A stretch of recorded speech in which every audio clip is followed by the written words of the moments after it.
प्रभुपाद के अनेक अनुयायी हैं, शिष्यगण भक्तगण हैं, जिनको प्रभुपाद जी ने आदेश दिए थे। प्रभुपाद जी ने भी अपने गुरु के द्वारा आदेश प्राप्त थे, तो उन्होंने भी आदेश दिए इसको और बढ़ाओ, इस परंपरा को चालू रखो। परंपरा मीन्स सक्सेशन। उनके बाद ही तो प्रभुपाद जी के बाद प्रभुपाद नहीं रहे, उनके जो प्रियजन है वो लोग भी प्रभुपाद जी के इस आदेश को, इस संदेश को, इस विचार को फिर फैला रहे हैं, बढ़ते जा रहे हैं। प्रभुपाद जब थे तब भारत में शायद 4 ही सेंटर था, पूरे विश्व में 108 सेंटर था। लेकिन प्रभुपाद जाने का 50 साल के बाद आज के डेट में लगभग मोर देन 700 सेंटर्स है, 7 गुना बढ़ चुका है। तो कैसे बढ़ा? तो प्रभु के शिष्यगण के अथक प्रयास हैं, लगे हैं इस काम में। तो इस प्रकार प्रभुपाद जी के शिष्यों में एक परम श्रेष्ठ शिष्य के रूप में श्रीमद परम पूज्य गोपाल कृष्ण गोस्वामी महाराज माने जाते हैं, जिनका प्रभुपाद जी के साथ माने सेवा। भज धातु का अर्थ है सेवा, भज सेवाया। श्री गोपाल कृष्ण गोस्वामी महाराज की प्राकट्य आज की तिथि में 14 अगस्त को दिल्ली में हुआ था। स्कूलिंग के बाद उच्च शिक्षा प्राप्त करने के लिए उन्होंने फ्रांस पेरिस वहाँ चले गए थे। तो वहाँ पे उच्च शिक्षा प्राप्त करके वहाँ पे MBA किए थे। तो फिर उन्होंने कनाडा गए थे, वहाँ के एक प्रसिद्ध विद्यालय में दोबारा MBA किए, इस डबल MBA। लेकिन उन्होंने जन्म से उनके अंदर भक्ति भाव था। वो कहते थे कि मैं ओम ओम ओम जप कर, एकाक्षर ब्रह्म। तो पहले नहीं थे, विदेश में उनको भक्त लोग मिले, हरे कृष्ण कीर्तन करते हुए, कुछ बुक डिस्ट्रीब्यूशन करते थे, कुछ बुक्स उनसे लिए, बुक्स पढ़ करके पता यहाँ नियरेस्ट सेंटर है और ऐसे हैं ऐसे, तो उनको अच्छा लगा। तो नियरेस्ट सेंटर को आना जाना करते थे। उन्होंने डबल MBA करने के बाद कनाडा में एक बहुत बड़े कंपनी में मैनेजर थे, बहुत बड़े ऊंची पोस्ट पर थे, और उनका यूनिफॉर्म जैसे ड्रेस पहने थे, कोट टाई वगैरह। लेकिन वो आते थे सेंटर में जब सुविधा मिलता था उनको, संडे में और जब भी सुविधा मिले आते थे। तो एक दिन वहाँ के भक्तगण बोले, परिचित हो गया था कि इंडियन जेंटलमैन है, डोनेशन भी देता है, आता है। तो उन्होंने बोले कि आप चाहते हैं कि प्रभुपाद से मिल लेना? हाँ, मैं मिलना चाहता हूँ, बाद आने वाले हैं, इज कमिंग टुमारो। तो गुरु महाराज ने छुप करके आए कंपनी से, विशेष छुट्टी लेकर के आए। तो सभी लोग बहुत उतावली थे, they want to receive Prabhupada. Prabhupada plane में आएंगे, एयरपोर्ट से जाकर उनको रिसीव करेंगे। और सभी बड़े उत्साहित थे। जब प्रभुपाद साक्षात थे, उनके जो विदेशी शिष्यगण उनके लिए तो जी जान देने के लिए तैयार रहते थे। सभी जितने भी आसपास में थे सब बोले कि हम जाएंगे, एयरपोर्ट से रिसीव करेंगे प्रभुपाद, जाना चाहते थे। सब निकले थे।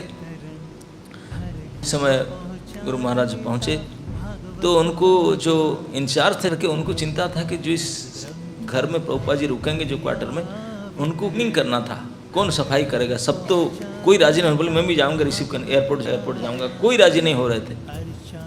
तो वो पहुंचे थे नया, तो उनको जाके वो कोट पैंट टाई में थे, जाके बोले कि if you don't mind can you do a favour for me. ये महाराज का सबसे फेवरेट वर्ड था। एक नए से नए भक्त को भी गुरु महाराज अगर बोलते can you do a favour for me, Prabhu can you do a favour for me, ऐसे बोलते थे। तो ये बात उनको पहले वहीं मिला था मंत्र, can do a favour for us. बोले क्या ना, हम लोग तो जा रहे हैं प्रभुपाद जी को रिसीव करने के लिए, सभी कोई नहीं रहना चाहते, तो प्रभुपाद जी के क्वार्टर क्लीन करने का ही नहीं, कैन यू डू दैट? बोले यस। उनको चाबी पकड़ा दे, वो चले गए। सब चाबी खोल करके उनके कमरा को साफ करने लगे। अभी मिले नहीं प्रभुपाद जी को, कौन है कैसे है जानते नहीं थे। सफाई करने लगे, अपने पैंट फांट ऊपर खींच करके, कोट फोट हाथ रख के झाड़ू पोछा करने लगे, इतने डिटेल क्लीनिंग किए थे, पूरा तन लगा करके सफाई किए थे, रूम सफाई, टॉयलेट, बाथरूम, फ्लोर, खिड़की, रेलिंग, सब कुछ सफाई में लगे थे। और जब प्रभुपाद जी ने आए, भीड़ आया कीर्तन के साथ, सैकड़ों लोग आ रहे थे, तो सफाई हो चुका था। उन्होंने थोड़ा अपने को साफ सुथरा करके दूर हो, तुम जानते नहीं, आने तो फिर बाद में देखता हूँ, दूर से देखते थे कि प्रभुपाद जी कैसे, बहुत सारे माला पहने हुए कीर्तन के बीच में प्रभुपाद पधारे। प्रभुपाद जी धीरे धीरे आए भीड़ के साथ। जब अपने रूम में प्रवेश कर रहे थे, पहले कदम रखे रूम में, देखे, पीछे मोड़ करके पूछे, जो लोग वरिष्ठ भक्तगण थे, इंचार्ज थे, बोले who clean the room, who clean this quarter, ये क्वार्टर को सफाई किया? वो सब बोले कुछ गड़बड़ी है क्या, सही से साफ नहीं हुआ क्या?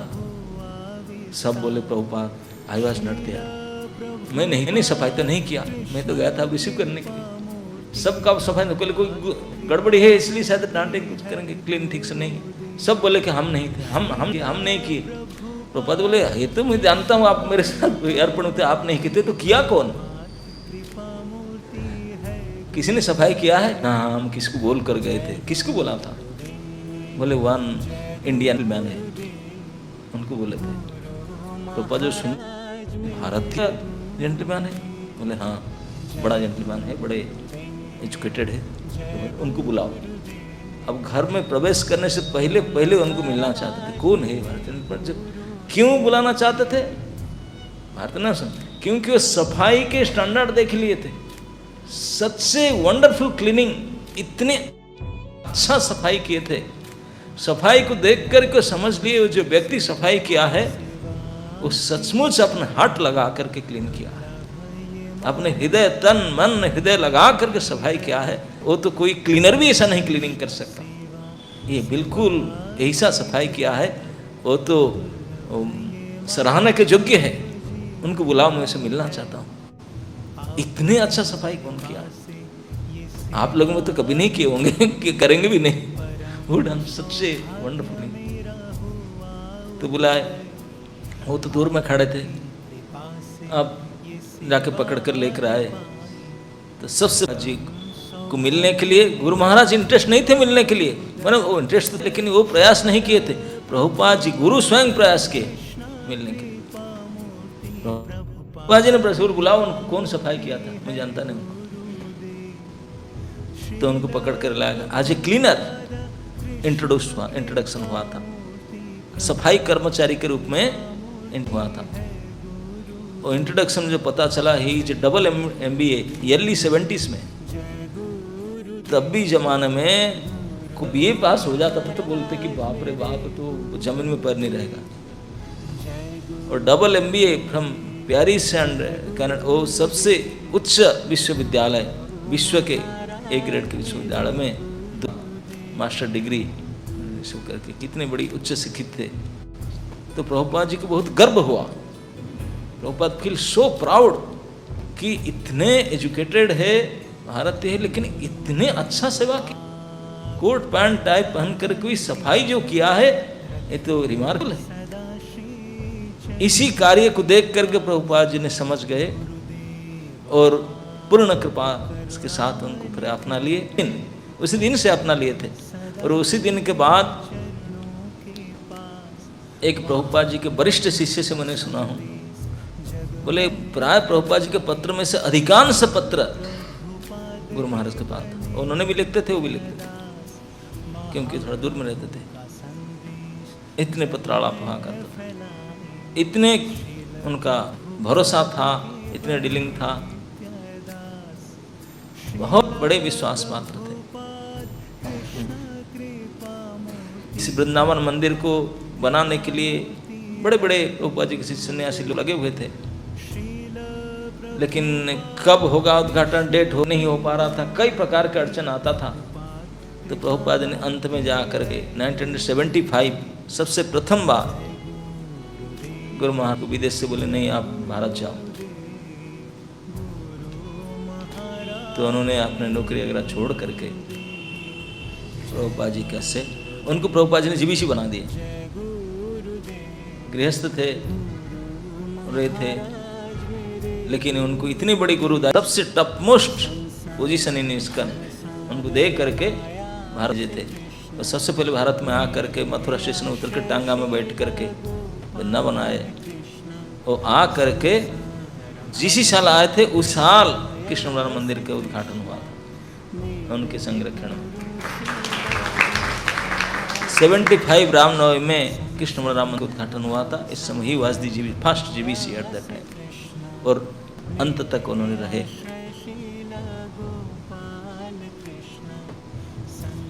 तो इतने बड़े भरोसा था, विश्वास था प्रभुपाद जी के, जैसे शुद्ध भक्त वो हृदय के अंदर देखकर पहचान लिए थे वो कैसे व्यक्तित्व है।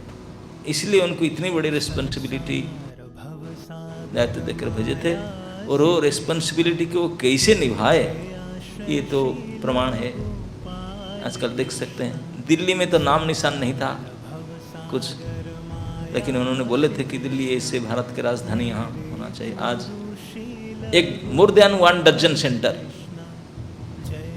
दिल्ली में, केवल गुरु महाराज के अपनी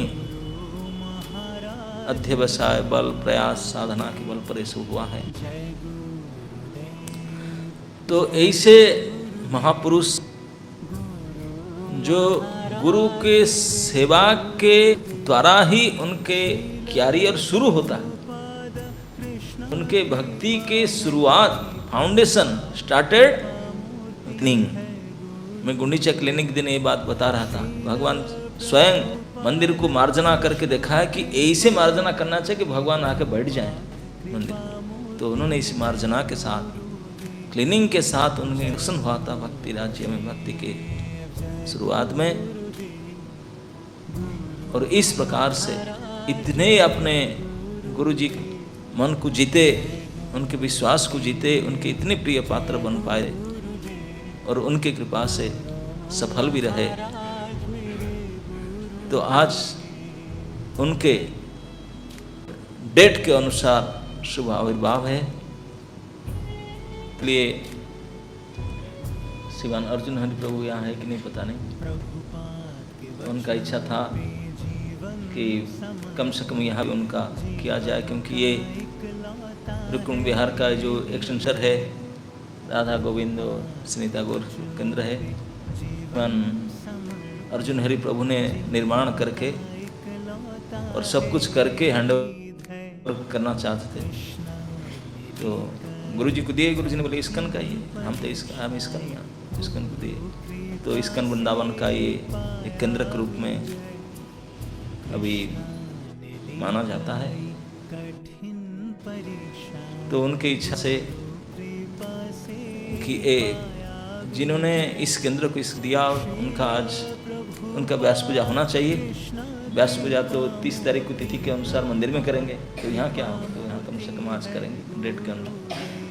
तो इसलिए उनके सदिच्छा के अनुसार आप और हम आज यहाँ एकत्रित हुए हैं। और यहाँ केवल आज के नहीं, नित्य प्रति फुल टेम्पल प्रोग्राम होता है, मंगलारती होता है, गुरु पूजा होता है, क्लास होता है, everything. It is a temple, full fresh temple है। ये दूसरा मंदिर है इस्कन का वृंदावन में, इस्कन वृंदावन का दूसरा मंदिर है। हर कुछ प्रकार होता है, भक्त सेवा पूजा करते हैं।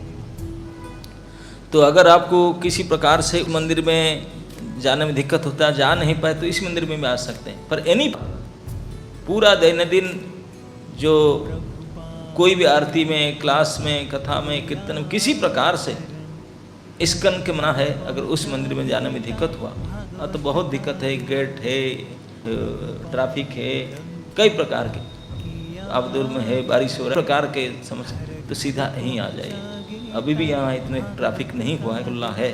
आगे चलकर ये भी हो जाएगा ओल्ड टाउन अभी, लेकिन अभी बन रहा है, वो 5 साल में लगता है ये भी ओल्ड हो जाएगा। हाँ, अब जितने तेजी से बन रहा है, यहाँ भी भीड़ इकट्ठा होने में नहीं लगेगा, लेकिन फिर भी जो आसपास में है, यहाँ करके जो भक्त संग मैं कहता था, हो भाग्य से मिले हरि भक्तों के दर्शन, बड़े भाग्य से कोई मिलता है ऐसे सांप्रदायिक भक्तों के संग। तो ये भाग्य को कोई लेना चाहते हैं तो इस केंद्र में भी आकर प्राप्त कर सकते हैं।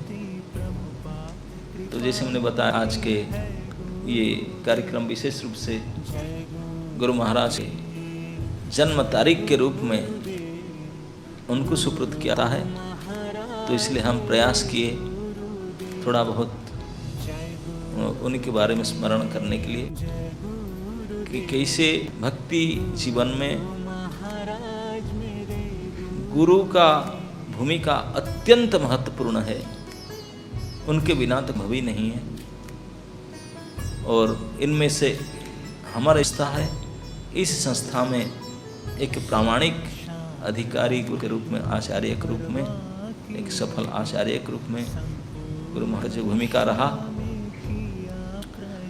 तो उन्हीं के विशेष कृपा से कृष्ण बलराम मंदिर, ये राधा गोविंद मंदिर दोनों ही है उनके पद। तो इसलिए इस मंदिर में उनको स्मरण करना समीचीन है। तो आज उनके जन्म तारीख, जन्मदिन के लिए उनके इसी चरण कमल हम नमन करते हैं, स्मरण करते हैं, प्रार्थना करते हैं। इस प्रार्थना करना तो जस स्त्री संध्याम प्रतिदिन 3 बार करना चाहिए, स्त्री संध्या के रूप में शिष्य का ही कर्तव्य है। तो कम से कम आज के विशेष में उन्होंने प्रसन्न रहते हैं, तो उनके चरण में प्रार्थना करेंगे। ऐसा मत सोचिए कि नहीं वो तो है ही नहीं, नहीं वो हैं, क्योंकि वो लोग सब जो भगवान के जन होते हैं, वो लोग सब भगवत सेवा में कहीं ना कहीं नियोजित हैं। यहाँ के ड्यूटी खत्म हुआ, दूसरी ड्यूटी में चले गए। उनका जीवन में उनको उद्देश्य नहीं भगवत सेवा में, इसलिए नित्य लीला प्रविष्ट कहते हैं हम लोग, बहुत लीला में प्रविष्ट। यहाँ जितने दिन उनका ड्यूटी था, प्रभुपाद जी के जितना दिन करना, जितने करके फिर भगवान ने कृष्ण प्रभुपाद जी को ले गए, बोले और कहीं सेंटर क्रिएट करना है वहाँ चलो। तो प्रभुपाद जी ने जब फील किए कि नहीं अभी उनको ही जरूरत है, उनको बुला लिए सेवा में। तो दूसरी कहीं प्रभुपाद जी की सेवा में उन्होंने लगे हुए हैं यहाँ पे, लेकिन यहाँ कितने किए हैं तो उनको याद रहेगा जब आप स्मरण करेंगे। सच्चे हृदय से कोई अगर स्मरण करेंगे, चरण में उनको प्रार्थना करेंगे, वो कहीं भी रह करके सुन सकते हैं। तो आज का दिन उनके चरण को स्मरण करके प्रार्थना करना चाहिए। विशेष कि उनका जैसा गुरु के प्रति निष्ठा था, सेवा भाव था, भक्ति था, जितने उनके कट्टर नियम था, अंत तक from the beginning to end इतने समर्पित थे, इतने निष्ठा पर थे। तो इस निष्ठा समर्पण का अगर कोई करोड़ों हिसाबी हमको अगर प्राप्त हो जाए उनकी कृपा से, तो हमारे ऐसे नालायक जीवन भी सफल हो सकता है। तो इस प्रकार से उनके श्री चरण कमल में श्रद्धांजलि अर्पण करते हुए आज के इस वाणी को विराम देते हैं। श्री श्रीमद् गोपाल कृष्ण गोस्वामी गुरु महाराज की, समवेत भक्त वृंद की, शील प्रभुपाद की, हिताय गौर हरि प्रेमानंद। गुरुदेव